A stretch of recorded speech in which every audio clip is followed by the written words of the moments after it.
मौलाना मोहम्मद आरिफ साकिबी का शुक्र करना चाहती हूँ, थैंक यू कहना चाहती हूँ उन्हें कि उन्होंने पहले तो मुझे यहाँ बुलाया ताकि मैं आप सब बहनों से मिल सकूँ, आप लोगों को देख सकूँ और अल्लाह की वहदानियत को, जो भी मेरे गुनाहगार, जो मेरी ज़बान है थोड़ा बहुत जो भी कह सकूँ, मुझसे जो भी मेरी बहनों के लिए फ़ायदा हो पाए मैं वो कर सकूँ। और मैं सबसे पहले बहुत बहुत खुश हूँ और खुशी का इजहार करना चाहती हूँ आप सबसे कि मैं यहाँ पे जब से मुझे पता चला कि मैं यहाँ आने वाली हूँ और मेरी इतनी सारी बहनें यहाँ पे हैं और उन सब से मिलने का मौका मिलेगा, मैं बहुत ज़्यादा एक्साइटेड थी और मैं आज के दिन का बहुत बेसब्री से इंतज़ार कर रही थी कि अल्लाह ने ये मौका दिया। और जब ऐसा क्राउड दिखता है तो ऐसा लगता है क्या बोलूँ, ऐसी क्या चीज़ रह ना जाए से पहुँचने वाली चीज़ कभी कभी रह जाती है, इंसान खुशी से पागल हो जाता है। मेरा भी यही आलम है आज।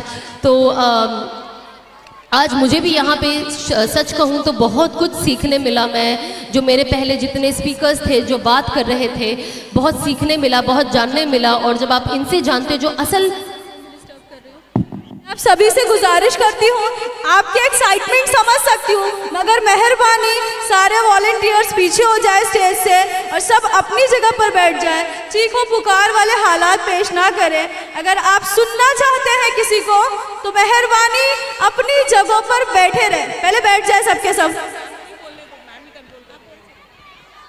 प्लीज़ आप लोग थोड़ा सा अगर शांत रहे तो मैं भी कुछ कह पाऊँगी, आप लोग भी कुछ सुन पाओगे, समझ पाओगे।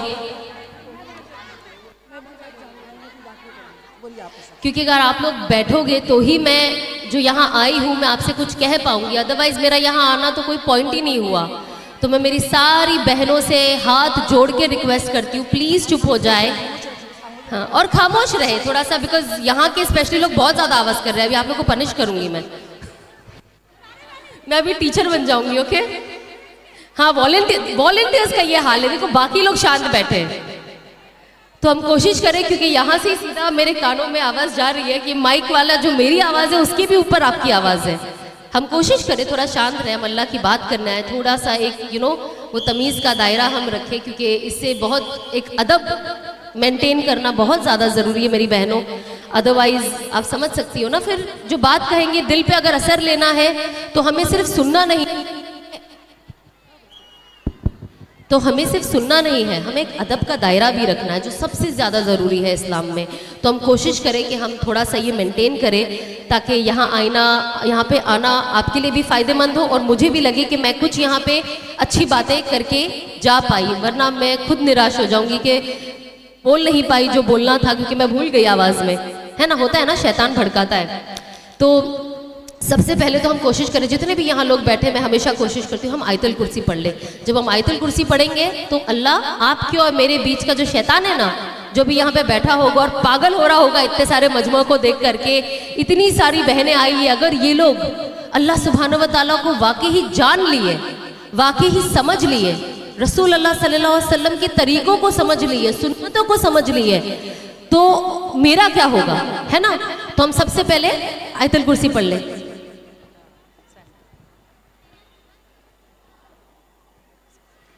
तो इंशाल्लाह जब हमारे बीच का शैतान चले जाएगा तो मेरी भी बात सीधा आपके कान पे नहीं दिल पे असर करेगी और हम चीज़ें याद रखेंगे। होता ना जनरली जब हम बातें सुनने जाते हैं, जब स्पेशली अल्लाह की बातें सुनने जाते हैं, तो अगर आप 100 बातें करो तो उसमें से हमें मुश्किल से 2 ही बात याद होती है।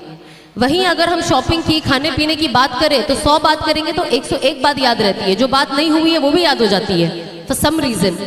तो हम बस कोशिश करें कि हम गौर फिक्र से सुने, और जो भी थोड़ा बहुत, मैं कहती हूँ मेरे से भी बहुत बड़े बड़े उस्ताद यहाँ पे हैं और बातें कर रहे हैं, तो उनके सामने बोलना भी ऑनेस्टली मुझे ऐसा लग रहा है मैं क्या बोलूँ, मैं खुद बहुत डरी हुई हूँ। लेकिन बस मैं अपनी एक ज़िंदगी का एक छोटा सा एक्सपीरियंस है। प्रॉब्लम है, किस चीज़ की प्रॉब्लम है? डिप्रेशन की।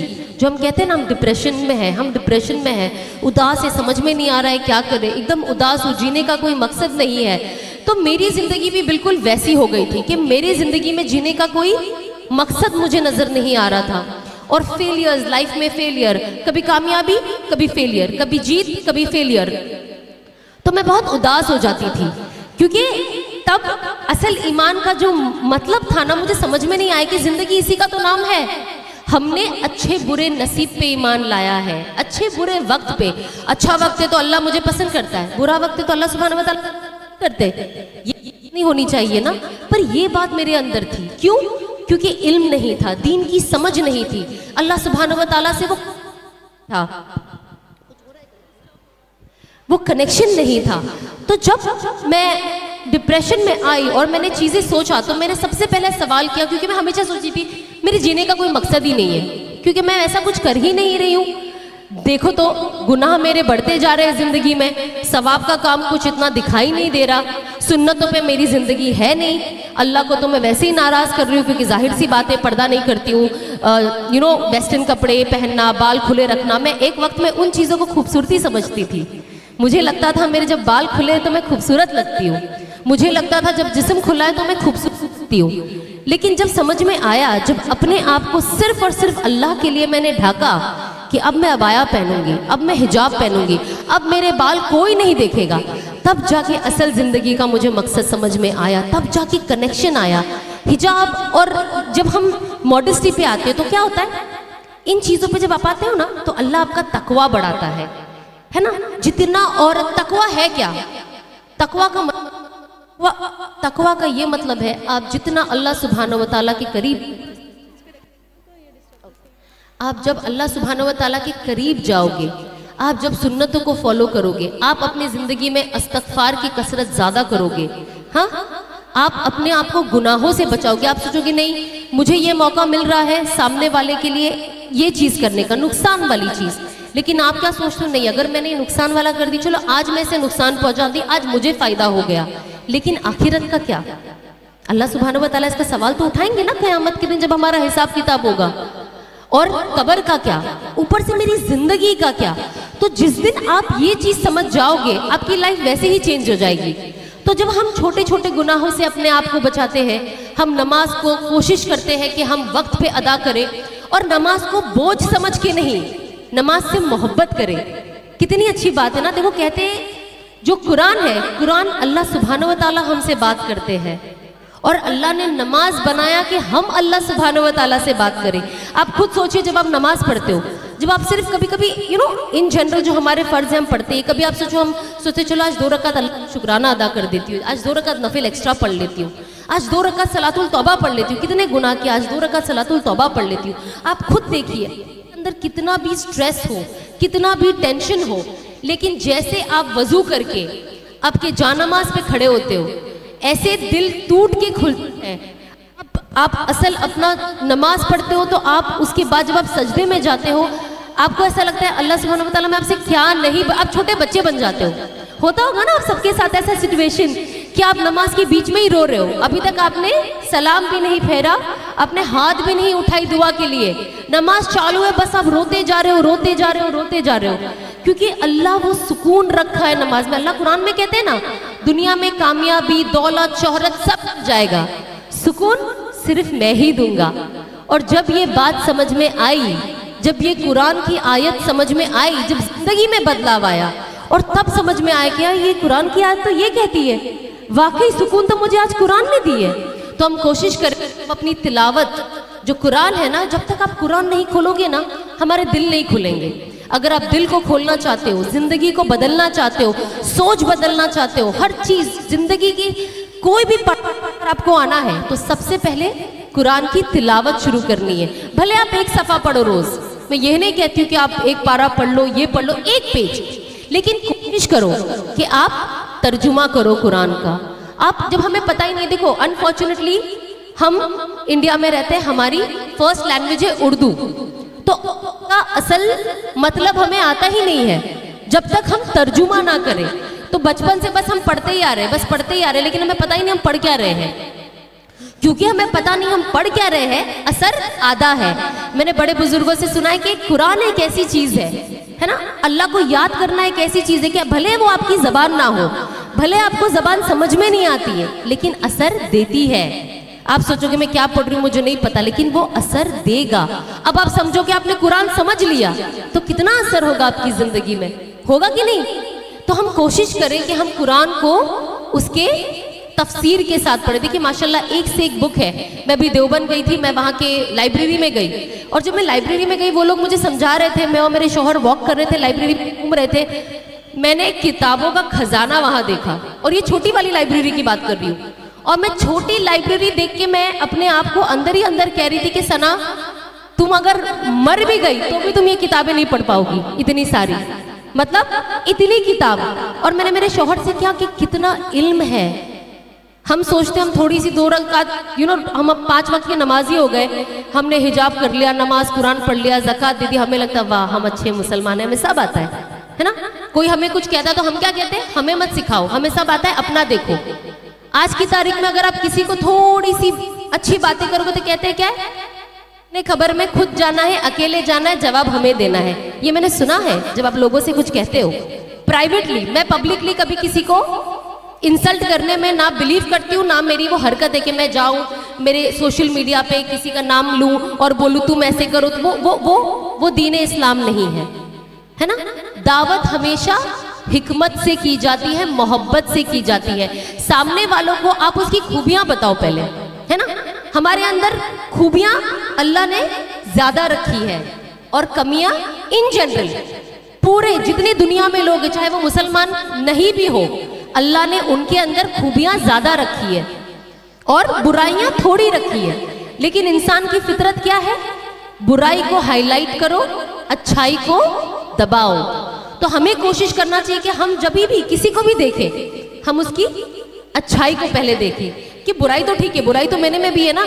अगर मैं सामने वाले की एक बुराई उठाऊंगी तो मेरे अंदर 10 बुराई होगी, तो मैं बुराई क्यों उठाऊं। जब अल्लाह ने हम सब पे सत्तारी का मामला रखा है, तो मैं कौन होती हूँ किसी की भी ऐब खोलने वाली, मैं कौन होती हूँ ये कहने वाली कि मैं किसी से बेहतर हूँ, है ना। वो तो अल्लाह सुब्हानहू व तआला ही जानता है। आज मैं कहूँ अच्छा क्योंकि मैंने हिजाब कर लिया, पर्दा कर लिया, तो शायद क्योंकि कोई और एट प्रेजेंट मौजूदा हालत में वो नहीं कर रहा है तो मैं उससे बेहतर हूँ। क्या पता कल मेरे से ये हट जाए, ये नेमत अल्लाह की तरफ से, और मैं हिजाब से बाहर आ जाऊं और सामने वाली फुल पर्दा कर ले, है ना। अल्लाह किसी का मोहताज नहीं है दीन की दावत के लिए। आज आप देखिए कैसे कैसे लोग कहाँ कहाँ से, मैं खुद ही कहती हूँ मैं खुद ही कैसी हूँ। जब अल्लाह, मैं हमेशा कहती हूँ, जब अल्लाह मुझ जैसी नाचने गाने वाली इसी दिन का काम ले सकता है तो वो किसी से भी ले सकता है। तो हमें कोशिश करनी चाहिए कि हम सबसे पहले दीन के काम को अपना प्रायोरिटी बनाएं। ये सिर्फ किसी आलिमा, किसी हाफिजा, कोई टीचर, कोई स्कॉलर के ऊपर नहीं है कि ये आके आपको बोलेंगे तो ही आप करोगे। आपकी खुद की भी तो अपनी जिम्मेदारी है। सुबह उठते हो, आप सांस लेते हो तो क्या बोलते हो, मम्मी डैडी मुझे सांस लेने में मदद खुद करते हो ना। खाना खुद खाते हो, घूमने खुद जाते हो, जो चीज़ें पसंद है उसे हासिल करना खुद जानते हो, क्या चाहिए हम अपनी चॉइसेस करते हैं ना जिंदगी में। माँ बाप को कहते हैं ये स्कूल में पढ़ना है, फलाना यूनिवर्सिटी में पढ़ना है, ये कपड़ा खरीदना है। अब ईद आ रही है तो सबका एक चॉइसेस होगा, ये ईद में ये पहनूंगी मैं, ये ईद में ये इफ्तार बनेगा। तो अल्लाह ने हमें ना वो सलाहियत दी है सोचने की। जब इंसान इतना कुछ सोच सकता है तो वो अपनी कब्र आखिरत का क्यों नहीं सोच सकता। हम हर बहनों को, यहाँ पे जितने लोग मौजूद हैं, आप लोग अपना एक गोल बना लो। गोल क्या होना चाहिए कि अल्लाह मुझे तेरी जन्नत चाहिए। जिस दिन हमारा ये गोल होगा ना कि मुझे तेरी जन्नत चाहिए, अल्लाह हमें जन्नत पाने वाली रास्ते में ना ऑटोमेटिक लेके आ जाएगा, है ना। हमें मेहनत करनी है। हम रोज सिर्फ ये नहीं कर सकते अल्लाह मुझे हिदायत दे, अल्लाह मुझे हिदायत। उठ के हमारा वही काम, उठो गिबतें करो, लड़ाइयाँ करो, घर वालों से लड़ो। ये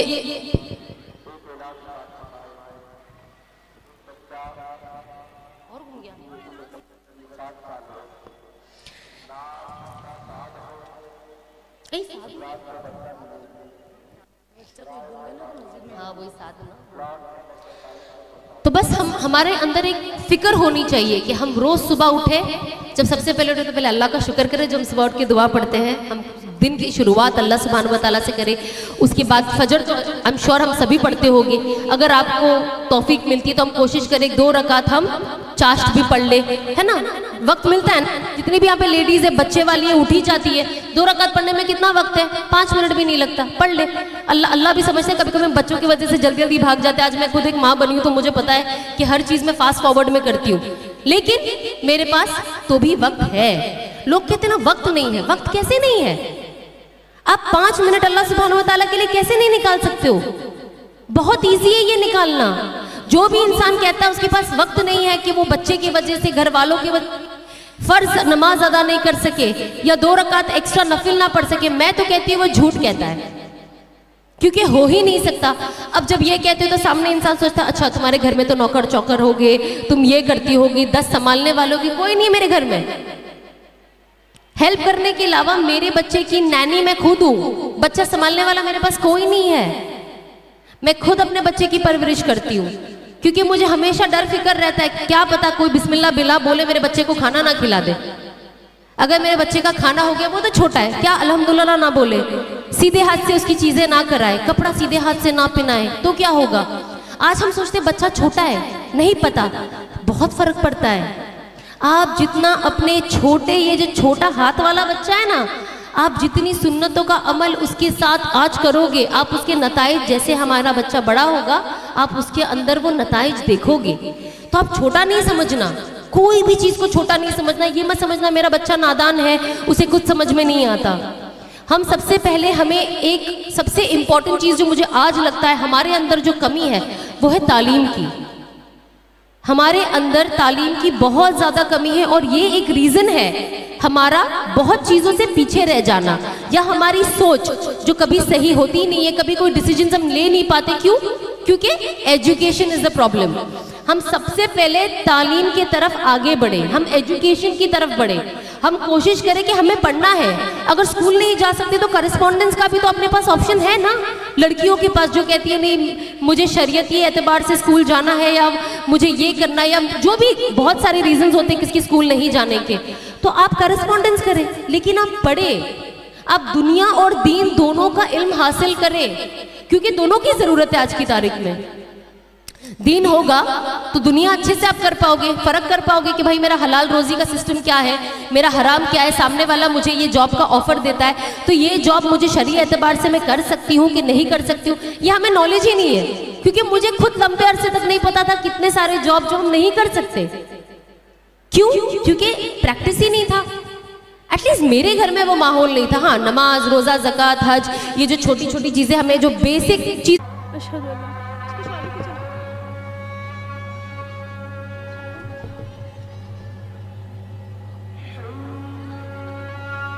अशहदु अल्ला इलाहा इल्लल्लाहु वहदहु ला शरीका लहु व अशहदु अन्ना मुहम्मदन अब्दुहु व रसूल रज़ीतु बिल्लाहि रब्बा व बिल इस्लामी दीना व बि मुहम्मदिन नबिया सल्लल्लाहु अलैहि वसल्लम।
सबने पढ़ लिया अज़ान के बाद की दुआ? भाई सबने पढ़ लिया अजान के बाद की दुआ पूरी इत्मीनान से? नहीं पढ़े? अल्लाहुम्मा रब्बा हाज़िहि दावती ताम्मा वस्सलातिल क़ाइमा आति सय्यदना मुहम्मदन वसीलता वल फ़ज़ीलता वद्दरजता रफ़िया वबअसहु मक़ामम महमूदा निल्लज़ी वअतहु वर्ज़ुक़ना शफ़ाअतहु यौमल क़ियामा।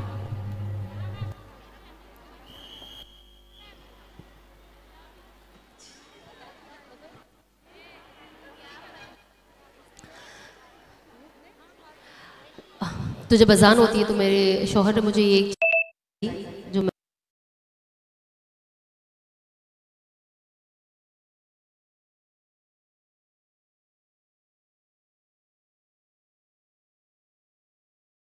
और बिस्मिल्लाह के साथ 3 बार लब्बैक पढ़े और उसके बाद आप दुआ करें कि अल्लाह सुब्हान व तआला अपने घर की हाज़िरी हमें दे।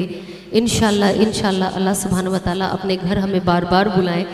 ये मैं 2020 से पढ़ते आ रही हूँ लॉकडाउन से, एंड मैंने इसका असर देखा है। बस खूब तवक्कुल के साथ पढ़े और हो जाते हैं ना, कोई भी चीज़ पढ़े रिजल्ट क्यों नहीं दिख रहा, हमें ऐसा लगता है कितने मतलब कितने पाक है कि बस हाथ उठाएंगे और अल्लाह दुआ कबूल कर लेंगे। कभी कभी अल्लाह ना हमें टेस्ट करते हैं कि इस बंदे को या बंदी को मैं पसंद करता, पर मुझे देखना है कि इसका तवक्कुल कितना है मुझ में, और ये कब बेसब्रा हो जाता है या कब यकीन रखता है कि जो भी है अगर अल्लाह ये आज कर देगा तो भी ठीक है, आगे के लिए रखेगा तो भी ठीक है।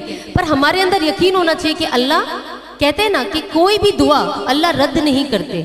एक होती है जो आपने मांगा है फौरन वही मिल जाना, सेम। दूसरी दुआ की शक्ल होती है कि जो आपने मांगा है उसके बदले अल्लाह हमारी ज़िंदगी में कोई आफत आने वाली हो, कोई मुसीबत आने वाली हो, मैं समझो यहाँ से जाने वाली हूँ, अल्लाह हम सबकी हिफाजत करे, कुछ एक्सीडेंट हो जाए अल्लाह उससे हिफाजत करता है। तीसरा, अल्लाह हमारी दुआएं कुछ बचा के रखता है जो क़यामत के दिन उसके बदले, कहते हैं इतना बड़ा उसका बदला है कि हर मुसलमान उस दिन क्या कहेगा, काश इस दुनिया में मेरी कोई भी दुआ कबूल नहीं हुई होती। अब ये हदीस हम जानते हैं, लेकिन हम इंसान हैं और हम बेसब्रे हो जाते हैं। हमें ये भी पता है, कभी कभी मैं कहती हूँ अल्लाह मेरी दुआएं क़यामत के लिए बचा के रख, बहुत ज़रूरत है उस दिन, है ना। हम सबको उस दिन कितनी ज़रूरत पड़ेगी अल्लाह की रहमत की, ताकि हम उस लाइन को पार करके अपने हाथ में, सीधे हाथ में पर्चा लेकर जन्नत की तरफ जाए।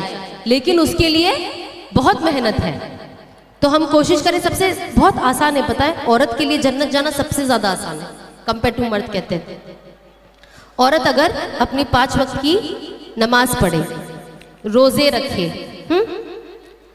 अपनी ज़कात अगर वो खुद कमाती है जो भी है दे, हज उम्रा अगर अल्लाह ने नसीब किया है शौहर के ज़रिए, या जो भी अल्लाह ने अगर पूरे साल वो एक कर ले, उसके बाद अपने शौहर के हुकूक अदा करे और अपनी शर्मगाह की हिफाजत करे। कहते वो औरत सीधा जन्नत जाती है। तो अल्लाह ने औरतों के लिए कितना आसान रखा है जन्नत जाना, लेकिन हम शौहर के साथ बदजुबानी करना अपनी ताकत समझते हैं, है ना। हर टाइम हाँ हाँ हाँ हाँ नहीं कर सकते ना शौहर को, तो शौहर के साथ तू मैं करना है, तब जाके मैं बीवी हूँ एक मुझे फील होगा। तो ये हम ना लोगों को देख देख के भी ये हमारे अंदर असरात आते हैं। कभी कभी हम देखते हैं ना ये इस तरीके से करके अपना काम बना लेती है, तो हम भी उनको कॉपी करते हैं। तो हम कोशिश करें कि हम सुन्नत की चीज़ों को, जो अल्लाह उसकी रसूल पसंद करते, उसको आगे बढ़ाए। जाहिर सी बात है, मियाँ बीवी है, घर में खटपट होनी है, लेकिन मैं हमेशा यही कहती हूँ कि जब बीवी गुस्सा होती है तो शौहर चुप हो जाए, और जब शौहर गुस्सा होता है तो बीवी चुप हो जाए, और बाद में मतलब फ़ौरन आप अपने डिफरेंसेस को सॉल्व कर लो। क्योंकि कहते हैं ना, जब मियाँ बीवी एक दूसरे को मुस्कुराकर देखते हैं तो तीसरा कौन उन्हें मुस्कुराकर देखता है? अल्लाह को बहुत ये रिश्ता बहुत ज़्यादा पसंद है। मियाँ बीवी का रिश्ता इतना अफजल है कि अल्लाह ने जब दुनिया शुरू की तो मियाँ बीवी से की, आदम अलैहिस्सलाम से और हव्वा अलैहिस्सलाम से, है ना। और जब ख़त्म होगी, जब हम जन्नत जाएंगे इंशाअल्लाह, तो अल्लाह कौन सा रिश्ता बाकी रखेगा? मियाँ बीवी का। तो आप इससे ही अंदाज़ा लगा ले कि मियाँ बीवी का रिश्ता कितना बड़ा है। कहते हैं शाम को ना ये इब्लीस की मजलिस जमती है और सारे शैतान उसके पास बैठते, तो एक शैतान उसको पूछते कि तुमने आज पूरा दिन क्या किया? तो एक शैतान आके बोलता है मैंने इससे जिना कराया, अच्छा, अरे मैंने इसे दारू पिलाया, अच्छा, मैंने इसे जुआ खिलाया, अच्छा, मैंने इसे ये कराया, अच्छा। फिर एक पीछे ना एक छोटा शैतान होता है, वो हाथ उठा के कहता है मैंने मियाँ बीवी में झगड़ा लगाया। तो बड़ा शैतान क्या कहता है, आगे आओ, तुमने असल काम किया है। क्योंकि बाकी जो गुनाह होते हैं ना वो अपनी ज़ात से होते हैं, जो ज़ात पे ख़त्म हो जाते हैं, आपने तौबा कर ली। लेकिन मियाँ बीवी का जो झगड़ा होता है ना वो नस्लें बर्बाद कर देता है। तो हम कोशिश करें कि हम वो औरतें ना बने, इतने एडवांस ना बन जाए कि आपको ये रिश्ते की अहमियत ही ना पता हो कि ये रिश्ते की अहमियत क्या है। हम कोशिश करें कि हम अपने रिश्तों को प्यार से, मजबूत से, मैं मेरे शौहर से भी कभी कभी हमारी लड़ाइयाँ होती है लेकिन हम फ़ौरन गले मिल के ख़त्म कर देते मामला। मैंने कहा नहीं नहीं, कुछ भी हो जाए शैतान को तो खुश होने नहीं दूंगी मैं, है ना। तो मेरी एक अपनी लड़ाई चल रही है इधर शैतान के साथ कि भाई इसको खुश होने नहीं देना है, भले यहाँ पे मुझे थोड़ा सा झुक जाना पड़े चलेगा, पर इस नामकूल को मैं मुस्कुराने नहीं दूंगी। तो हम कोशिश करें हर नमाज के बाद भी आयतल कुर्सी का आप एहतमाम करें, क्योंकि वो बहुत बड़ी अपनी वेपन है शैतान को अपने से दूर रखने के लिए। घर से बाहर जाने के टाइम, घर में आने के टाइम, हर नमाज के बाद आयतल कुर्सी के बाद 3 बार बिस्मिल्लाह के साथ तीनों कुल पढ़े। ये सबसे बड़ी हिफाजत है हमारी हर तरीके की जादू से, हर तरीके की नज़र से, हसद से। लेकिन हम जब तक हम तावीज़ नहीं पहने हमको लगता है कुछ नहीं हो रहा। तो हम कोशिश करें कि हम ये सारी जो अल्लाह ने हमें कुरान के ज़रिए जो मैसेज दिया है उसे हम अपनी ज़िंदगी में लाए। ये पढ़े, खुद पे भी हर वक्त पढ़ के फूकते रहे, अपनी औलादों पे भी पढ़े और बच्चों को भी कुरान पे लगाए, है ना। जब बच्चे इस पे लगेंगे तो उन्हें सही तरीका हर चीज़ का पता होगा। जब आपको कुरान पता है, घर में उस तरीके का माहौल है, तो जब भी कोई प्रॉब्लम होती है इंसान प्रॉब्लम का सल्यूशन कहाँ ढूंढेगा, कुरान खोल के ढूंढेगा कि कुरान क्या कहता है, मेरे अल्लाह क्या कहते हैं, ये प्रॉब्लम को मैं कैसे सॉल्व करूं। तो हमें कोशिश करनी चाहिए हर प्रॉब्लम कुरान से सॉल्व करें। अब मुझे लगता है पता नहीं, मेरे को बहुत ना बीच में एंजाइटी होती थी, मुझे घबराहट होती थी, मुझे डर बहुत लगता था फॉर नो रीज़न, एक दिल में डर बैठ गया था। तो मुझे किसी ने बताया कि आप सूरा कुरैश पढ़ा करें। तो मैं हर नमाज के बाद, जब मैं नमाज में जनरली हम जानमाज पे बैठ के ज़्यादातर जितने भी मामूलात हैं हम करते हैं, तो मैं कोशिश करती हूँ कि मैं जानमाज पे बैठ के मेरी नमाज होने के बाद मैं 7 बार सूरा कुरैश पढ़ लेती हूँ। मैं कभी फ़्लाइट के लिए लेट हो रही हूँ सूरा कुरैश, कभी किधर और के लिए लेट हो रही हूँ सूरा कुरैश, कभी भी दिल में किसी भी किस्म की घबराहट हो मैं सूरा कुरैश पढ़ती हूँ और मैं पढ़ते रहती हूँ जब तक का वो मामला क्रॉस नहीं हो जाता। ये अब कहाँ से आया, ये दीन के बारे में जानने से आया। अगर मैं जानती नहीं तो मैं कुछ और ढूंढती हूँ, है ना, ये मोती पहन लो, वो मोती पहन लो। तो हम जब तक कुरान को नहीं समझेंगे, हम हर वो चीज़ इख्तियार करेंगे अपने प्रॉब्लम को सॉल्व करने जो कुरान हदीस से बिल्कुल हटकर है। तो हमें कोशिश करनी चाहिए कि हम बस अल्लाह को राज़ी करना, हम अल्लाह को राज़ी अल्लाह को राज़ी करना हमारा मेन मोटो होना चाहिए। हम उठे तो अल्लाह को राज़ी करें। एंड ऑफ द डे जब हमारे दिन की, जब हमारा दिन ख़त्म होता है ना इशा के वक्त, हम उस वक्त बैठे और सोचे, देखिए जो हिसाब किताब जो ताजीर है वो क्या करते हैं, जब वो दिन में ऑफिस से आते हैं, मैं खुद एक ताजीर हूँ ना, मेरी बिजनेसेस है, तो जब मैं घर पे आती हूँ तो मैं सोचती हूँ मैंने आज क्या किया, कहाँ पे मुझे फ़ायदा पहुँचा, कहाँ से मुझे नुकसान पहुँचा। अच्छा आज मैंने ये तरीका अपनाया काम में तो इससे मेरा नुकसान हो गया, लेकिन मैंने उस दिन ना ये तरीका अपनाया था तो इससे मेरा फ़ायदा हो गया। इसी तरीके से जब आप घर में दिन ख़त्म होता है तो आप बैठे और सोचे कि आज मैंने ऐसा कौन सा काम किया जिससे मैंने अल्लाह को राज़ी किया, और आज पूरे दिन में मैंने ऐसी कौन सी चीज़ की जिससे मैंने अल्लाह को जिससे अल्लाह को नाराज़ किया। कभी कभी हम एक ज़िंदगी होती है, हम सोचते हैं हम घर पे ही थे, ये थे, कुछ भी नहीं किया, हम घर का ही काम करें, घर से मैं तो बाहर भी नहीं निकली, कोई मुझे देखा भी नहीं। लेकिन at the end of it मैंने अपनी ज़िंदगी में एक मामूल बनाया जो मुझे एक बहुत बड़े मुफ्ती साहब ने ये अमल दिया कि जब आपकी इशा की नमाज़ पूरी हो जाए, सारी दिन की नमाजें हो जाए, आप रात को सोने से पहले 2 रकात नफिल पढ़े। आपकी नीयत होनी चाहिए 2 रकात नफिल अदा करती हूँ, ए अल्लाह तू मुझे मेरे नफ्स के वसवसे से बचा और शैतान के वसवसे से बचा। शैतान के साथ हमारा नफ्स भी शैतान है, शैतान नहीं होता तो भी हमारे नफ्स में दुनिया इतनी बस गई है कि हमसे कोई ना कोई ऐसी चीज़ हो जाती है। तो हमें ये दोनों नीयत रखनी है और 2 रकात नफिल पढ़नी है और अल्लाह से दुआ करने के अल्लाह मैंने तो पूरी कोशिश की कि आज तुझे नाराज़ ना करूँ, लेकिन अगर कुछ हो गया हो तो तुम माफ़ फरमा, है ना। जाने अनजाने में कोई ऐसी चीज़ मुझसे हो गई होगी जो तुझे पसंद नहीं आई होगी, और अगर ऐसी कोई चीज़ है जो तुझे नहीं पसंद आती और मुझे उस चीज़ का इल्म नहीं है, तो मेरे दिल से उस चीज़ की मोहब्बत को ही निकाल दे, ताकि मैं ऐसा कोई काम ही ना करूं जो तुझे नापसंद हो। तो हमारे अंदर जब हमारे हर काम में अल्लाह होगा, हर काम में हम जन्नत की चाहत रखेंगे और जहन्नम की घबराहट रखेंगे। डरना तो पड़ेगा ना, बिना डरे कुछ नहीं होता। दुनिया में देखो कुछ होता है अब डरोगे नहीं तो। अब लोग कहते हैं कि अल्लाह ने जन्नत भी बनाई है, जहन्नम भी बनाई है, अल्लाह से हम डराते क्यों हैं, डराते क्यों? अभी आप दुनिया में हो तो दुनिया में लोगों ने पुलिस स्टेशन भी बनाया है ना। तो क्या लॉ का ये मकसद है कि सब पूरे जितने भी लोग यहाँ पे सबको उठा के जेल में डाल देना? नहीं, वो एक डिसिप्लिन बना के रखने के लिए है कि अगर आप किसी दूसरे मखलूक को परेशान करोगे तो इसकी सज़ा मिलेगी, तो जेल में जाना पड़ेगा। फिर जेल में जब आप जाओगे, फिर जब आप थोड़े से ठीक रहोगे, अपने हालात को ठीक करोगे, फिर आप क्या करोगे? कसम खाओगे कि अब ये नहीं करना, तो आपको रिहाई भी मिलती है ना। इसी तरीके से अल्लाह ने जन्नत जहन्नम बनाई। जब तक हमें जहन्नम का डर नहीं होगा, खौफ नहीं होगा, हम जन्नत के तरीकों को अपनाएंगे कैसे? तो अल्लाह का मकसद किसी को जहन्नम में भेजना नहीं है, सिर्फ डराना है कि ये भी बनाई है, लेकिन मैं नहीं चाहता कि मेरा कोई बंदा यहाँ आए। इसीलिए अल्लाह सुब्हानहू व तआला कहते हैं ना, जन्नत हर रोज़ 5 गुना और खूबसूरत करते, हर रोज़।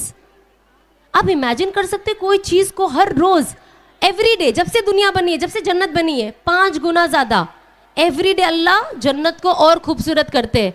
अब मैं जैसे इधर आई हूँ, मैंने कोशिश किया मैं अच्छा अबाया पहनूँ, साफ़ पहनूँ, थोड़ा मेकअप लगा लूँ, थोड़ी अच्छी लगूँ, हाँ। अब लेकिन मेरे तैयार होने की भी तो एक सीमा है ना, कि बस यहाँ तक, उससे ज़्यादा अगर मैं लगाते ही रहूँ तो बंदर जैसी लगती, खूबसूरत कम और डरावनी ज़्यादा लगती।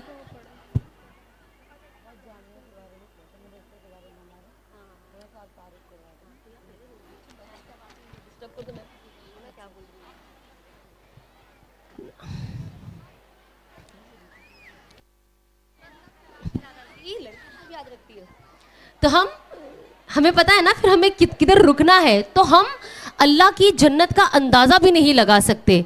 हम इस दुनिया में इतने लॉस्ट है और दुनिया की खूबसूरती में इतने लॉस्ट है कि हम भूल ही गए हैं कि हमारा एवर जो हमारी हमेशा की ज़िंदगी है वो हमारी आखिरत है।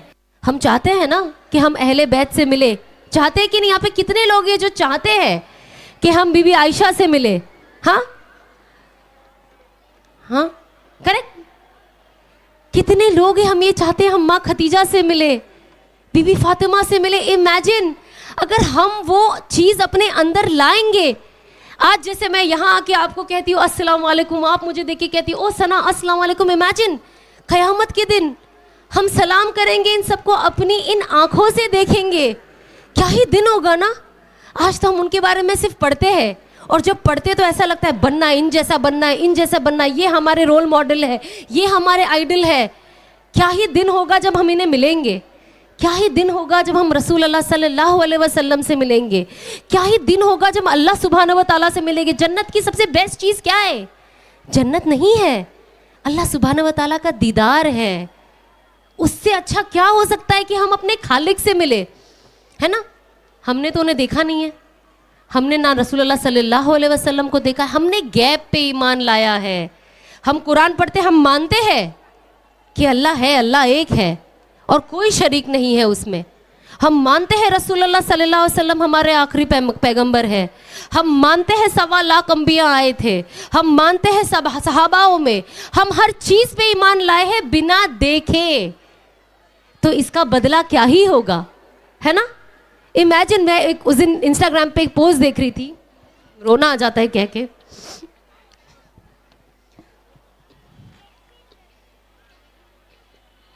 एक सवाल आया था कि रसूल अल्लाह सल्लल्लाहु अलैहि वसल्लम ने माँ खतीजा से पूछा कि खतीजा कौन यकीन करेगा मेरा।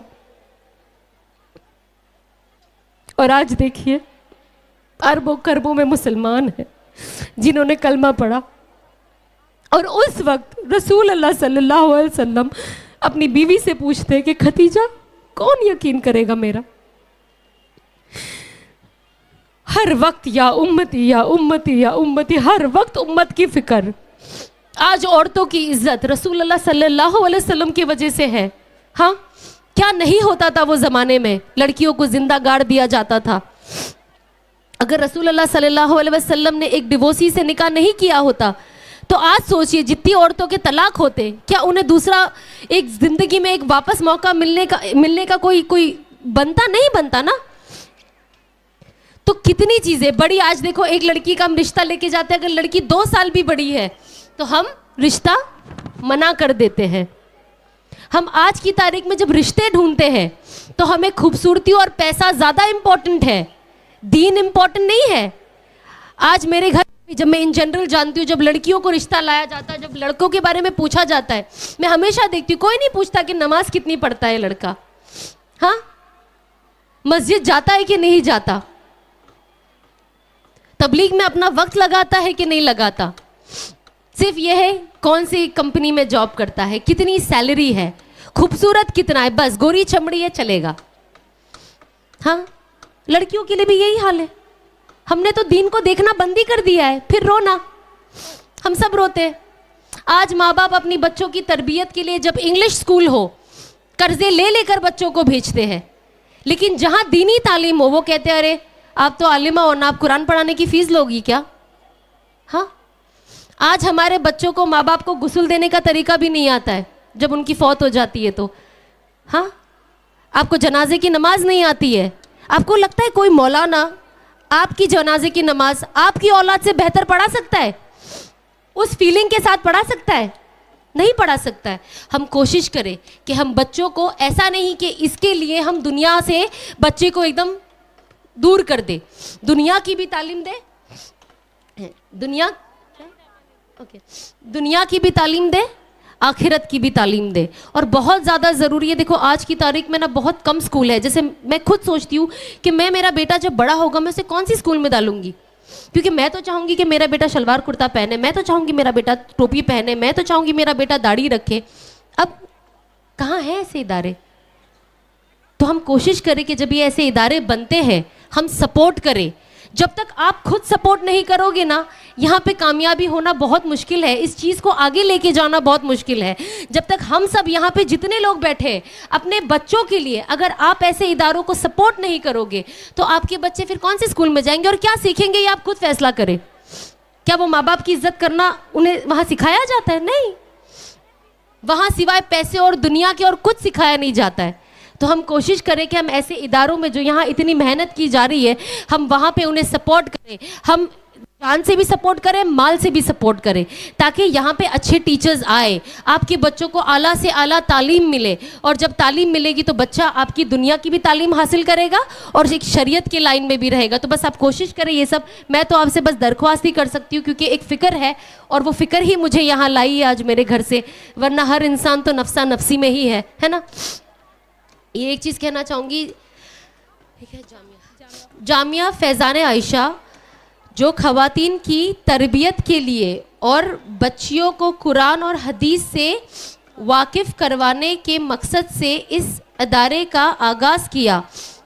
अल्हम्दुलिल्लाह आज 9 ब्रांचेस पूरे मुंबई में कायम है, जिसमें 700 से 800 बच्चियाँ ज़ेरे तालीम है अल्हम्दुलिल्लाह। इमेजिन। तो बस आप कोशिश करें कि आप ऐसे इदारों को सपोर्ट करें हर कोई, ताकि आपके बच्चे भी यहाँ आए, और जब इन्हें सपोर्ट मिलेगा तो ये भी अपना निज़ाम और बेहतर कर सकते हैं, है ना। अच्छे टीचर्स ला सकते हैं और बच्चों को शरीयत के अंदर रहकर हम बच्चों को पढ़ा सकते हैं। तो बच्चे दीनी तालीम भी हासिल कर रहे हैं और दुनिया की तालीम भी हासिल कर रहे हैं, और ये आज की तारीख में बहुत ज़्यादा ज़रूरी है। आज माँ बाप देखो कितने परेशान हैं नाफरमाबरदार बच्चों से, है ना। अल्लाह बच्चों की तकलीफ़ से हम सबको बचाए, बच्चों को हमारा फर्मा बरदार बनाए, लेकिन इसके लिए हमें भी मेहनत करनी है। घर का माहौल बनाना ज़रूरी है। बच्चे को कोई एक चीज़ करे तो लेट गो, नहीं बच्चा है बच्चा है बच्चा है बच्चा है मत करे, ये बहुत असर करता है, बच्चा ये असर लेता है। तो अब बच्चों के लिए घर में भी वो माहौल बनाए। नमाज है तो नमाज के लिए खड़ा करे, नहीं बेटा पहले नमाज पढ़ो, पढ़ भी रहे हो, एग्ज़ाम भी है, कुछ भी है, नमाज का वक्त हो गया नमाज पढ़ो। अभी अजान में क्या हुआ, सबसे पहला क्या कहा गया, हय्या अलल सलाह, है ना। उसके बाद हय्या अलल फलाह, कि आओ नमाज की तरफ, आओ नमाज की तरफ। फिर कहा गया आओ कामयाबी की तरफ। इससे हमें क्या पता चलता है? नमाज के साथ ही कामयाबी है, नमाज के बिना कोई कामयाबी नहीं। तो बस हम कोशिश करें और आप सब मुझे अपनी दुआओं में याद रखें। अगर मुझसे कोई गलती हो गई हो तो मुझे माफ़ करें, और आप सब भी मेरी दुआओं में हो तो आप भी मुझे अपनी खुसूसी दुआओं में याद रखें। अस्सलाम वालेकुम। शुक्रिया आपा, माजरत कोई चीज़ बुरी लगी मेरी मैं सारे वॉलंटियर और स्टाफ को इस बात के लिए करती हूँ कि वो स्टेज के एक कोने पर सिर्फ वॉलंटियर उठेंगे, पूरे वॉलंटियर्स नहीं, पीछे के नहीं, सिर्फ ये स्टेज के पास वाले, बाकी जो जहाँ है वो वहीं रहे, किसी को कहीं से हिलने की ज़रूरत नहीं है।